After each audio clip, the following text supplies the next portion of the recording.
ලංකාවේ ඉඳලා කොරියාවට ගිහිල්ලා වැඩ කරන ගමන් තවත් සුපිරිම වැඩක් කරන තමන්ගේ මනස නිදහස් කරගන්න සුපිරි වැඩක් කරන කොල්ල සෙට් එකක් මම ඔයාලට පෙන්නන්නද බලන්නකෝ මේ වීඩියෝ එක චුට්ටක්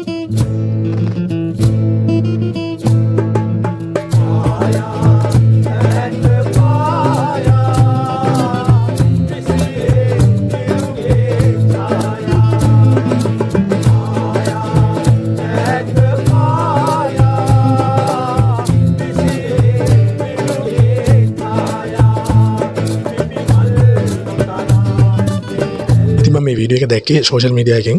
ඉතින් මෙයාලා ලංකාවෙන් ගිහිල්ලා මේ විදේශ රටක රැකියාව කරන ගමන් මේ කොරියාවේ ඉන්න ගමන් තමන්ගේ මනස තමන්ගේ ස්ට්‍රෙස් එක නිදහස් කරගන්න ලස්සන වැඩක් තමයි මේ කරන්නේ. ඉතින් ලංකාවේ සින්දු පැරණි සින්දු මෙයාලගේම බෑන්ඩ් එකක් එකතු වෙලා කොල්ල සෙට් එකක් එකතු වෙලා කරගෙන යනවා.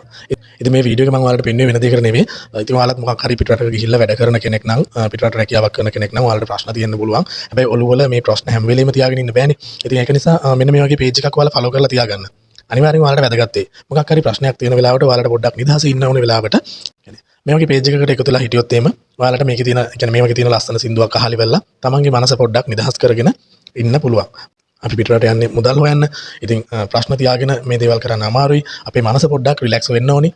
මොකද පුද්ගලයෙක් වුණාම රස වින්දනයක් අනිවාර්යයෙන්ම තියෙන්න ඕනි. ඉතින් ඇත්තටම ඔයාලත් මොකක් හරි රටක නම් ඉන්නේ. ඉතින් මේ වගේ ප්‍රයෝජනවත් දෙයක් කරන්න බලන්න. ඔයාලගේ මොකක් හරි හැකියාවක් තියෙනවා නේද? ඒක දියුණු කරගන්න ඔයාලට තියෙන නිදහස් වෙලාවක් පාවිච්චි කරන්න. මොකද අපි හැමදාම කනවා බොනවා ඒ දේවල් කරනවා. ඉතින් මේ වගේ දෙයකටත් පොඩි අවස්ථාවක් අරගන්න. මොකද ලංකාවේ ඉඳලා ඉවරලා ඔයාලා රටකට ගිහිල්ලා ටික කාලයක් ඉඳලා නැවත ලංකාවට එනවා. ඉතින් ඒ රටේදී මොනවා හරි වැරදි දේවල් කරන්නේ නැතුව මෙන්න මේ වගේ ලස්සන සුන්දර දේවල් වලට ඔයාලගේ ඔළුව යොමු කරන්න. මොකද එතකොට ඔයාලට කිසි ප්‍රශ්නයක් නැතුව ලංකාවට එන්නත් අවස්ථාව හම්බ වෙනවා. ඒ වගේම ඔයාලට ලස්සන මතකයන් ටිකකුත් ඔයාලට එකතු කරගන්න අවස්ථාව හම්බ වෙනවා. ඉතින් එහෙනම් ඔන්න මම ආයෙ මතක් කරනවා ඔයාලට පුළුවන් මේ පේජ් එක ෆලෝ කරලා තියාගන්න අනිවාර්යයෙන්ම ගිහිල්ලා. ඒ වගේම තමයි මොකක් හරි අදහසක් තියෙනවා නම් කමෙන්ට් එකක් දාගෙන යන්න. ඔයාලත් මේ වගේ මොනවා හරි අර්ථවත් දේවල් කරනවා නම් වෙන රටක ඉඳලා අපිට මැසේජ් එකක් දාන්න. ඒ වගේම තමයි අපිවත් ෆලෝ කරලා තියාගන්න කියලා ඔයාලට ආදරෙන් මතක් කරනවා.